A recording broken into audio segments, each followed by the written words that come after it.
Very good morning to all of you. Well, इससे पिछले video में हम लोगों ने एसी डायनेमो और डीसी डायनेमो के बारे में जाना था। आज हम लोग के सामने जो है दैट इज ट्रांसफॉर्मर। क्लियर? तो कोई अगर मुझसे पूछता है कि भाई ट्रांसफॉर्मर होता क्या है, तो भैया मैं आपको बता दूं, ट्रांसफार्मर एक डिवाइस है और इस डिवाइस की हेल्प से हम लोग लो अल्टरनेटिंग ईएमएफ को हाई अल्टरनेटिंग ईएमएफ में कन्वर्ट करते हैं, या शुद्ध देसी में बोलूँ तो लो वोल्टेज को हाई वोल्टेज में कन्वर्ट करते हैं, या हाई वोल्टेज को लो वोल्टेज में कन्वर्ट करते हैं। क्लियर है? Transformer is a device by which we can convert low alternating EMF into the high alternating EMF, और you can say high alternating EMF into the low alternating EMF without change in its frequency. Without change in its frequency. अब ये जो पिंचोला सा लगा दिया ना मैंने, without change in its frequency, ये अभी हमको 2 मिनट बाद समझ में आएगा। फिलहाल अगर किसी ने हमसे पूछा ट्रांसफार्मर, तो हम इतना तो लिख पाएंगे ना, transformer is a device by which we can convert low alternating EMF into the high alternating EMF और high alternating EMF into the low alternating EMF. Clear है? समझ में आ रही है मेरी बात? ठीक है, अच्छी बात है। अगर ये बात मैं समझ गया हूं तो गौर से सुनिएगा कि ट्रांसफार्मर जो होता है लो वोल्टेज को हाई वोल्टेज, यानी लो अल्टरनेटिंग ईएमएफ को हाई अल्टरनेटिंग ईएमएफ या हाई अल्टरनेटिंग ईएमएफ को लो अल्टरनेटिंग ईएमएफ में तो कन्वर्ट कर देता है, लेकिन इस पूरी प्रोसेस में फ्रीक्वेंसी कांस्टेंट रहती है, बदलती नहीं है, एक जैसी रहती है। कैसे रहती है अभी आएगा आपके सामने। इसके बाद मैं आगे की बात करता हूं। अगर किसी ने मुझसे पूछा कि भैया ट्रांसफार्मर जो होते हैं कितने टाइप के होते हैं, तो मैं सुनते जाओ बस, मुझे फिर बाद में हम इकट्ठा पढ़ेंगे। राइट? किसी ने पूछा ट्रांसफार्मर कितने टाइप के होते हैं, तो ट्रांसफार्मर होते हैं 2 टाइप के। कितने टाइप के होते हैं? एक होता है स्टेप अप ट्रांसफार्मर और एक होता है स्टेप डाउन ट्रांसफार्मर। क्या बोला? स्टेप अप ट्रांसफार्मर और एक होते हैं स्टेप डाउन ट्रांसफार्मर। ये 2 टाइप के ट्रांसफार्मर होते हैं। एक बार नाम फिर से बोल दो, कौन कौन से ट्रांसफार्मर? स्टेप अप ट्रांसफार्मर और स्टेप डाउन ट्रांसफार्मर। ऐसा नहीं लग रहा है स्टेप अप कुछ ग्रो हो रहा हो, स्टेप डाउन कुछ डाउनफॉल हो रहा हो? स्टेप अप ट्रांसफार्मर खुद ही अभियाल तुमने बोला है ट्रांसफार्मर एक ऐसा डिवाइस है जो लो अल्टरनेटिंग ईएमएफ को हाई में और हाई अल्टरनेटिंग ईएमएफ को लो अल्टरनेटिंग ईएमएफ में कन्वर्ट करता है। तो तुम खुद ही सोच लो, खुद ही बता दो जी का कत्तो को। तो किसी ने पूछ लिया स्टेप अप ट्रांसफार्मर क्या होता है, तो स्टेप अप ट्रांसफार्मर वो ट्रांसफार्मर होता है जो लो अल्टरनेटिंग ईएमएफ को हाई अल्टरनेटिंग ईएमएफ में कन्वर्ट करता है। किसी ने पूछा स्टेप डाउन ट्रांसफार्मर क्या होता है, तो भैया स्टेप डाउन ट्रांसफार्मर वो ट्रांसफार्मर होता है जो हाई अल्टरनेटिंग ईएमएफ को लो अल्टरनेटिंग ईएमएफ में कन्वर्ट करता है। जो बोल रहा हूँ आपको पल्ले पड़ रहा है? अच्छी बात है। ट्रांसफार्मर जो होता है वो बेसिकली 3 चीज़ों से मिलकर बना होता है। कितनी चीज़ों से मिलकर बना होता है? 3 चीज़ों से मिलकर बना होता है, जिसमें से सबसे पहली चीज़ होती है लैमिनेटेड सॉफ्ट आयरन कोर। क्या बोला? अब ये लैमिनेटेड सॉफ्ट आयरन कोर क्या होती है, इस पे फोकस करें।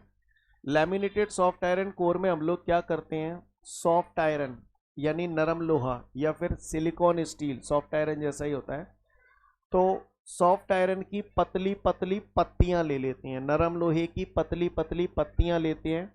एक पत्ती के ऊपर दूसरी पत्ती, दूसरी पत्ती के ऊपर तीसरी पत्ती, ऐसे बहुत सारी पत्तियां एक के ऊपर एक रख देते हैं और इन सभी पत्तियों के बीच में पेंट और वार्निश का लेयर लगा देते हैं।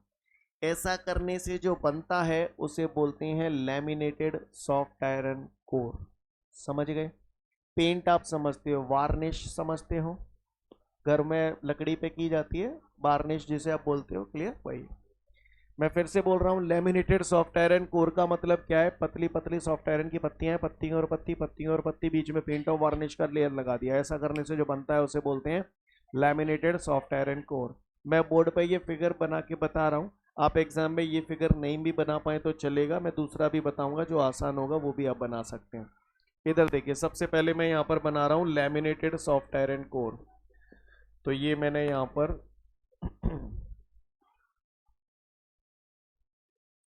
इस फिगर को बस थोड़ा सा समझने की कोशिश करना।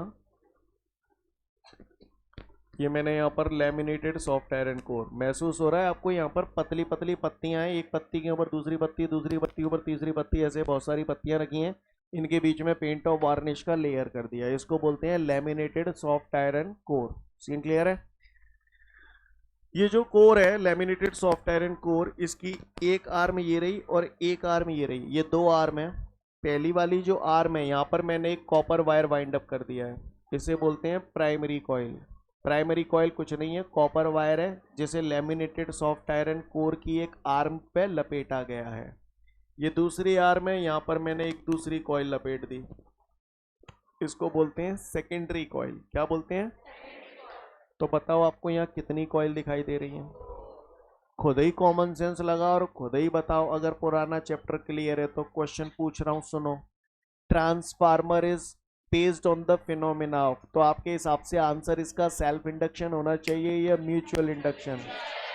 क्योंकि आपको तुरंत पता चल गया दो दो कॉइल है, इसका मतलब ये म्यूचुअल इंडक्शन के फिनोमेना पर बेस्ड है। सीन क्लियर है? अच्छी बात है। ये जो प्राइमरी कॉइल है, प्राइमरी कॉइल और सेकेंडरी कॉइल दोनों ही कॉपर के वायर होते हैं। क्लियर है? जिसको मैंने लैमिनेटेड सॉफ्ट आयरन कोर की दो अलग अलग आर्म पे लपेट दिया। आर्म समझते हो ना? क्लियर? प्राइमरी कॉइल के ये जो दो एंड्स हैं, इन दोनों एंड्स के बीच में मैंने यहाँ पर ये लगाया है, और अब ये आज के बाद लगता चला जाएगा जगह जगह। इसका मतलब समझ लें क्या है। ये है हमारा इनपुट अल्टरनेटिंग सोर्स। क्या है ये?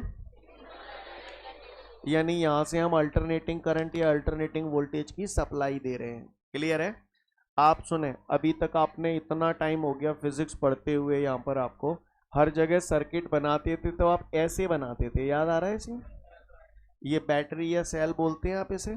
और आपने इसी चैप्टर में पढ़ा था बैटरी और सेल से जो करंट फ्लो होता है वो हमेशा डायरेक्ट करंट होता है। यानी किसी भी जगह अगर ये सिंबल बना हुआ है ना, तो जो इनपुट सोर्स आप दे रहे हो वो डीसी करंट का सोर्स है। समझ में आ रही है बात?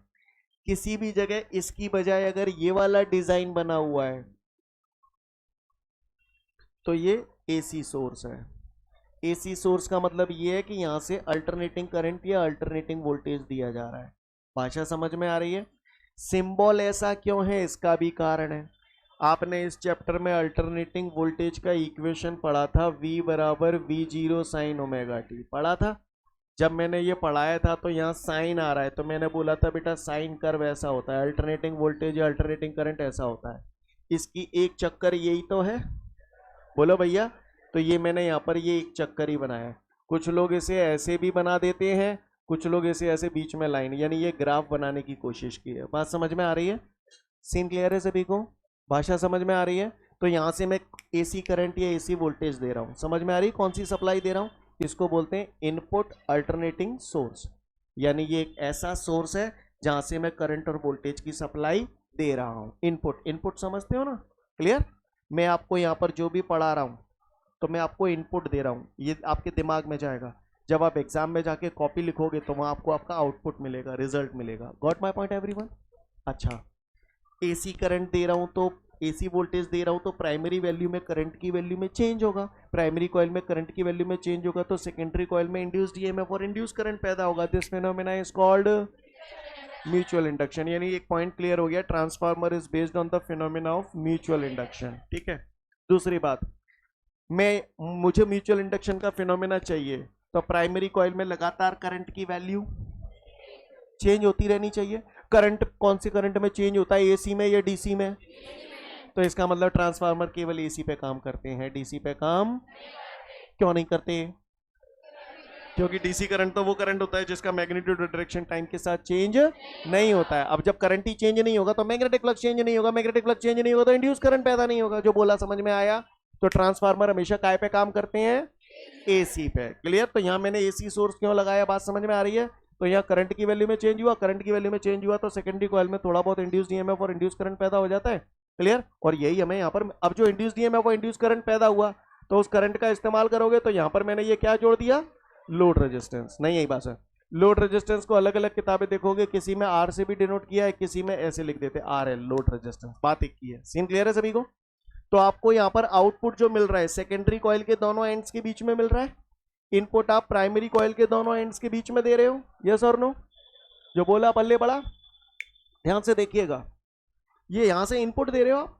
इससे पहले कि मैं आगे बढ़ूं, मुझे एक बात बताओ, ये फ्रीक्वेंसी क्या होती है? आपने पढ़ा था कल परसों में।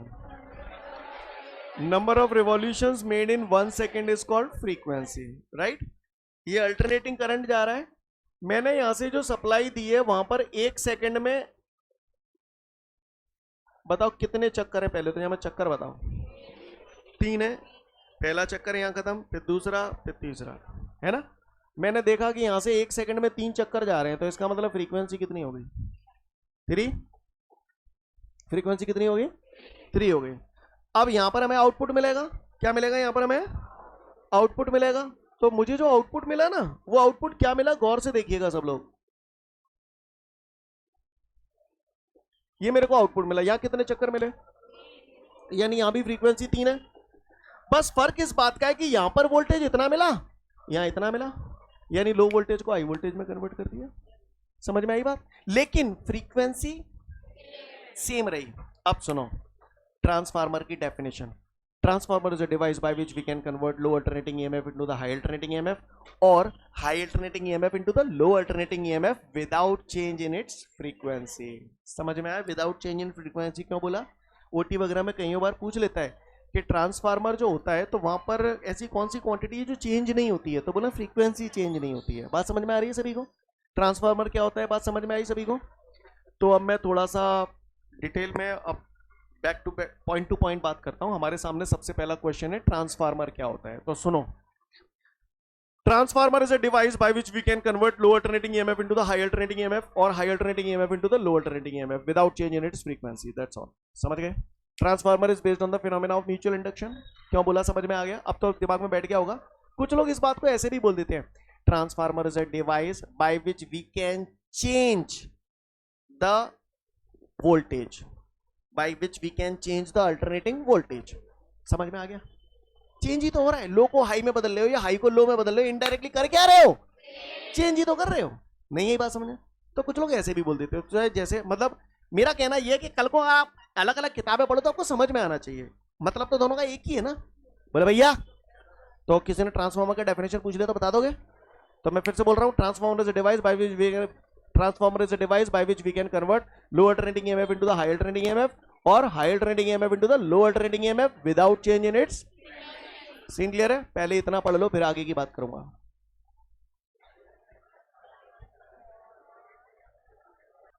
उम्मीद करता हूं ट्रांसफार्मर की डेफिनेशन समझ गए। इसके बाद एक नोट दिया है, तो आप मेरे ख्याल से समझ गए होंगे, ट्रांसफार्मर एसी पे काम करता है या डीसी पे? तो क्यों कर रहा है? समझ में आ रही है बात? समझ गए? ट्रांसफार्मर डीसी पे काम नहीं करता, एसी पे काम करता है। यही आपको नोट में दिया है। पढ़ लिया सभी ने? पढ़ जाऊं आगे? इसके बाद अगला क्वेश्चन क्या है हमारे सामने? Explain the kinds of transformer. भैया ट्रांसफार्मर कितने टाइप के होते हैं? कौन कौन से? स्टेप अप ट्रांसफार्मर और स्टेप डाउन ट्रांसफार्मर। क्लियर है? स्टेप अप ट्रांसफार्मर और स्टेप डाउन ट्रांसफार्मर की अगर मैं बात करूं तो गौर से देखिएगा सभी लोग। लिसन एवरीवन, 2 टाइप के ट्रांसफार्मर होते हैं, एक स्टेप अप ट्रांसफार्मर और एक स्टेप डाउन ट्रांसफार्मर। सबसे पहले मैं बात कर रहा हूं यहां पर स्टेप अप ट्रांसफार्मर की। जो भी भाई बहन हमारा बात कर रहा है, हाथ जोड़कर रिक्वेस्ट है, नहीं तो कनपट्टी से ऊपर हैरी बच जाएगी। अब इधर देख लें, 2 टाइप के ट्रांसफार्मर होते हैं, एक होता है स्टेप अप ट्रांसफार्मर, एक होता है step down transformer. Step up बोला था अभी, बताओ कौन से वोल्टेज को?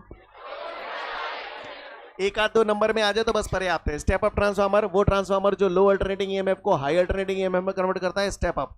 स्टेप डाउन जो ट्रांसफार्मर जो हाई अल्टरनेटिंग ईएमएफ को लो अल्टरनेटिंग ईएमएफ में कन्वर्ट करता है, वो स्टेप डाउन ट्रांसफार्मर। समझ गए? Without change in its frequency. Scene clear है? अच्छा, और सुनिएगा गौर से। अब मैं इसके फिगर बना रहा हूं। ये फिगर मैंने बनाया, ये आपके नोट्सों में भी बना होगा। आपसे नहीं बने एग्जाम में तो कोई टेंशन वाली बात नहीं है। आप तो सिंबॉलिक डायग्राम बनाओ जो मैं बता रहा हूं। अब मैं बना रहा हूं, उसको देखो गौर से। मैं बात कर रहा हूं स्टेप अप ट्रांसफार्मर की। क्लियर? यहां पर थोड़ा सा फोकस रखिएगा। स्टेप अप ग्रो को इंडिकेट कर रहा है, स्टेप डाउन है ना, चूतिया बनती है पर याद हो जाता है उससे। क्लियर? गौर से देखिएगा। ये क्या है पहले आप बताओ? लैमिनेटेड सॉफ्ट आयरन कोर, ये रही laminated soft iron core. Clear? क्या बनाई है मैंने? ये लैमिनेटेड सॉफ्ट, ये इसका सिंबल बना रहा हूं ट्रांसफार्मर का एक्चुअली, और आपको भी ऐसे ही बना देना है, चलेगा, कोई दिक्कत नहीं। ठीक है, क्या है ये? Laminated soft iron core. ये क्या है? Primary coil. तो ये मैंने बढ़िया प्राइमरी कॉइल, प्राइमरी कॉइल के दोनों एंड्स के बीच में मैंने ये क्या कर दिया? इनपुट अल्टरनेटिंग सोर्स लगा दिया। समझ गए मेरी बात को? Input alternating source. I hope you understand. ये प्राइमरी कॉइल हो गई। प्राइमरी कॉइल कुछ नहीं होती, कॉपर का वायर होती है जिसके दोनों एंड्स के बीच में एक इनपुट अल्टरनेटिंग सोर्स लगा दिया जाता है। सीन क्लियर है? अच्छा, ये कौन सी कॉइल है? तो ये मैंने यहां पर सेकेंडरी कॉइल लगा दी, और सेकेंडरी कॉइल के दोनों एंड्स के बीच में मैंने ये क्या लगा दिया? Load resistance. यहां पर आपको क्या मिलता है? आउटपुट पोटेंशियल मिलता है। क्या मिलता है? थोड़ा सा फोकस रखिएगा और ध्यान दीजिएगा। अब मैं बात केवल इसी की कर रहा हूं और इसी से पूरे काम खत्म करूंगा। ठीक है, यहां पर कोशिश ज्यादा से ज्यादा याद कराने की कराई जा रही है। ठीक है, इसमें कुछ एक पॉइंट्स ऐसे हैं जो एकदम से अभी आपको क्लिक नहीं करेंगे, वो कल क्लिक करेंगे कि क्यों हुआ। फिलहाल बस ध्यान से सुनो तो क्वेश्चन तैयार हो जाएगा। पहला, step up transformer, step up low alternating EMF को हाई अल्टरनेटिंग ईएमएफ में कन्वर्ट करता है। ठीक है, अब इधर देखो ध्यान से। ये प्राइमरी कॉइल में नंबर ऑफ टर्न है, सेकेंडरी कॉइल में भी नंबर ऑफ टर्न है। किस में कम है, किस में ज्यादा है? प्राइमरी में कम है, सेकेंडरी में ज्यादा है। स्टेप अप यानी इसमें प्राइमरी कॉइल में number of turn come, secondary coil में नंबर ऑफ टर्न ज्यादा होते हैं। समझ में आई बात? स्टेप अप ट्रांसफार्मर में प्राइमरी कॉइल में number of turn come, secondary coil में नंबर ऑफ टर्न ज्यादा होते हैं। कुछ लोग इस पॉइंट को ऐसे भी बोल देते हैं, स्टेप अप ट्रांसफार्मर में सेकेंडरी कॉइल में number of turn primary coil से ज्यादा होते हैं। कुछ लोग इसे ऐसे भी बोल देते हैं, स्टेप अप ट्रांसफार्मर में प्राइमरी कॉइल में number of turn secondary coil से कम होते हैं। तो बात तो सब एक ही है ना, तो अपनी भाषा में जिसको जो लिखना है वो लिख देना। I hope you understand. अच्छा, एक बात बताओ, दो कॉइल है, एक में नंबर ऑफ टर्न कम है, इधर मत देखो, इधर आ जाओ। एक में नंबर ऑफ टर्न कम है, एक में नंबर ऑफ टर्न ज्यादा है। कौन से में कम है? प्राइमरी में कम है, सेकेंडरी में नंबर ऑफ टर्न ज्यादा है। बोर्ड की तरफ मत देखना। प्राइमरी में नंबर ऑफ टर्न कम है, सेकेंडरी में नंबर ऑफ टर्न ज्यादा है, तो उनको वजन बराबर करना है। तो कौन से को तार मोटो ले लूं, कौन से को पतरो ले लूं? प्राइमरी को मोटो ले लूं, सेकेंडरी को पतरो ले लूं। तो आप देखो, जाके तार तुम्हें मोटे मोटे नजर आ रहे हैं, जाके पतरे पतरे नजर आ रहे हैं। नहीं है मेरी बात समझ? यानी मेरा कहने का तात्पर्य ये है कि स्टेप अप ट्रांसफार्मर में प्राइमरी कॉइल का वायर मोटा होता है और सेकेंडरी कॉइल का वायर पतला होता है। तो ऐसे बोल सकता हूं, स्टेप अप ट्रांसफार्मर में प्राइमरी कॉइल का वायर थिक होता है सेकेंडरी कॉइल से। ये ऐसे भी बोल सकता हूं, स्टेप अप ट्रांसफार्मर में सेकेंडरी कॉइल का वायर थिन होता है प्राइमरी कॉइल से। सीन क्लियर है? क्या जैसे बोल दो, बात एक ही है, कोई दिक्कत? फिर से, स्टेप अप ट्रांसफार्मर लो अल्टरनेटिंग ईएमएफ को हाई अल्टरनेटिंग, यानी वोल्टेज क्या कर रहा है? बढ़ा रहा है। स्टेप अप ट्रांसफार्मर क्या कर रहा है? वोल्टेज बढ़ा रहा है। याद रखना, फिलहाल स्टेप अप ट्रांसफार्मर वोल्टेज बढ़ाता है लेकिन करंट घटाता है। करंट क्यों घटाता है, इस बात का जवाब कल जब प्रिंसिपल समझाऊंगा पूरे ट्रांसफार्मर का तब बताऊंगा, रीजन दूंगा आपको। ठीक है ना? फिलहाल याद रखना, स्टेप अप ट्रांसफार्मर वोल्टेज बढ़ा रहा है तो करंट को घटा रहा है। कोई पूछे स्टेप अप ट्रांसफार्मर करंट की इंटेंसिटी को बढ़ाता है या घटाता है, तो बोलना घटाता है। क्लियर? आगे की बात, नंबर ऑफ टर्न पढ़ना आप समझ गए, कौन सा वायर मोटा है कौन सा पतला है आप समझ गए। अगली बात खुद ही बता देना कॉमन सेंस से,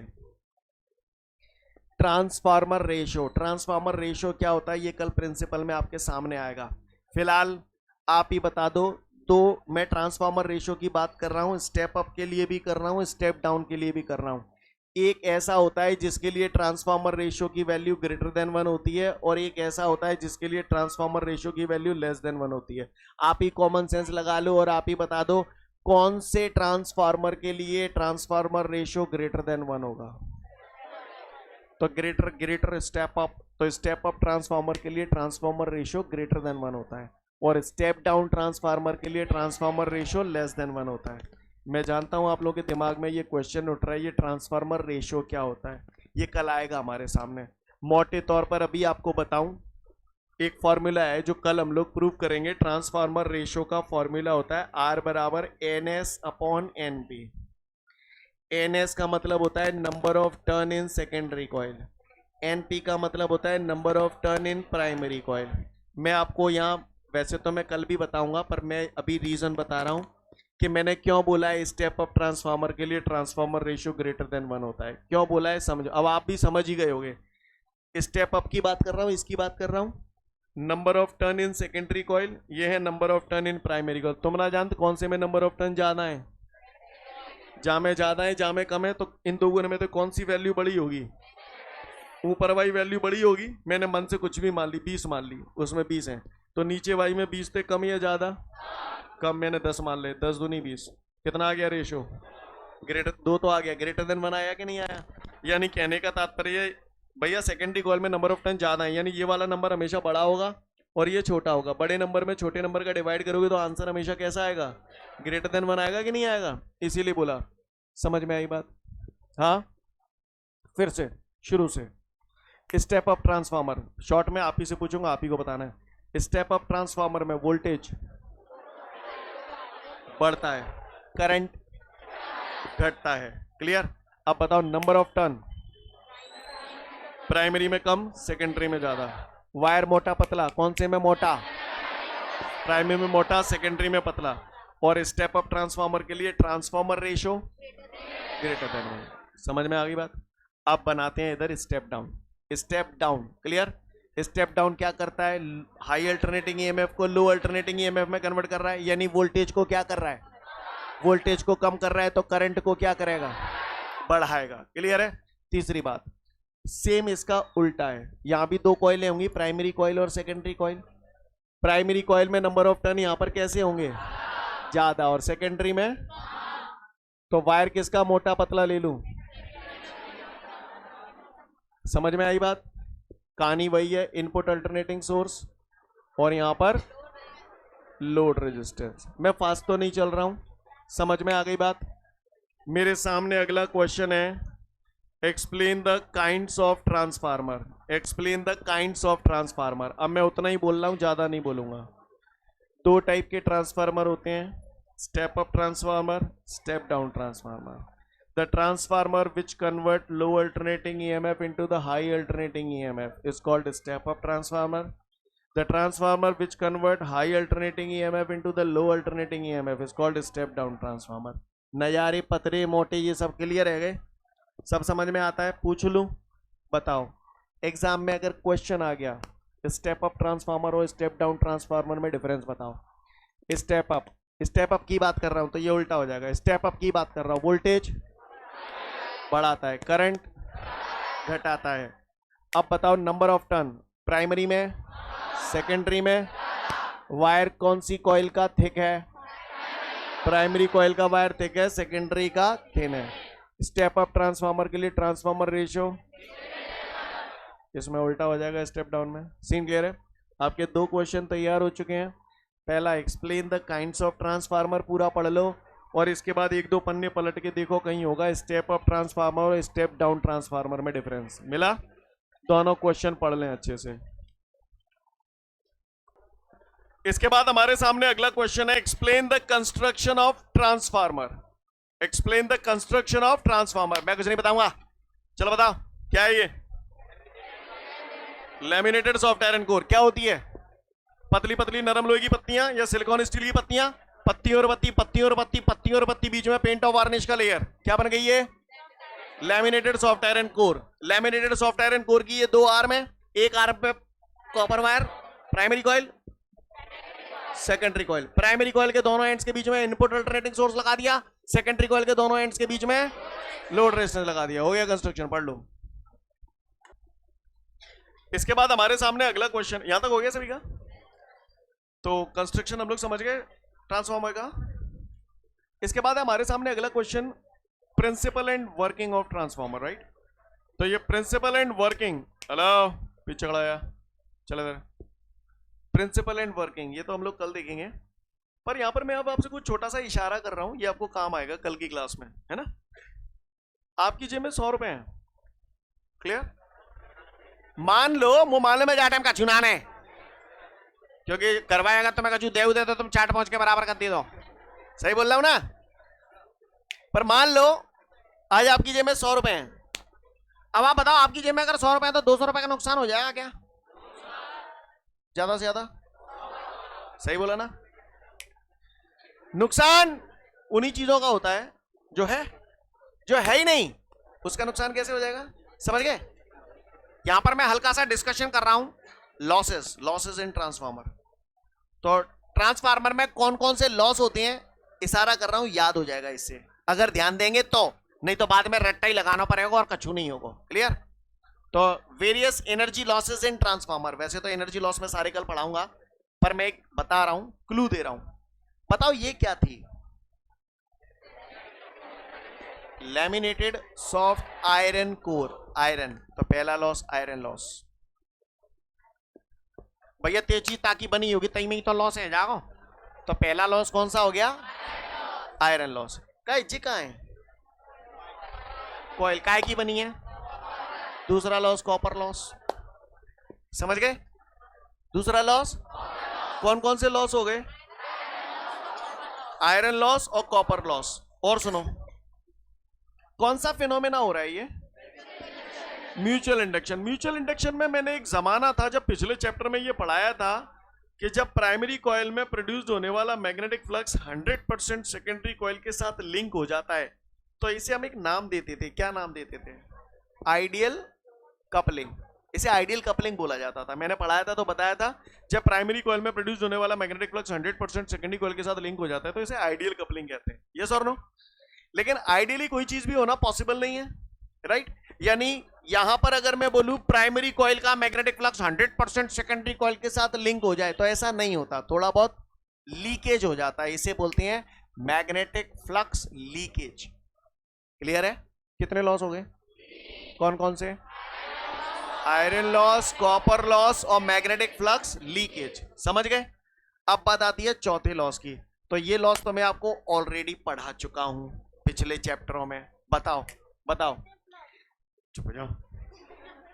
the energy loss in magnetizing and demagnetizing the ferromagnetic substance is called hysteresis loss. Ferromagnetic substance को मैग्नेटाइज करने और डीमैग्नेटाइज करने में जो एनर्जी का लॉस होता था उसे हिस्टैरिसीस लॉस कहते हैं। क्लियर?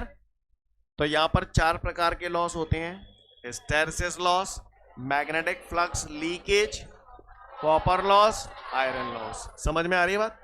अब ये लॉस क्या होते हैं और इनको कैसे दूर किया जा सकता है, क्या आप ये जानना चाहते हैं? उसके लिए आपको कल आना होगा। ठीक है? आज की कहानी खत्म करें हम लोग?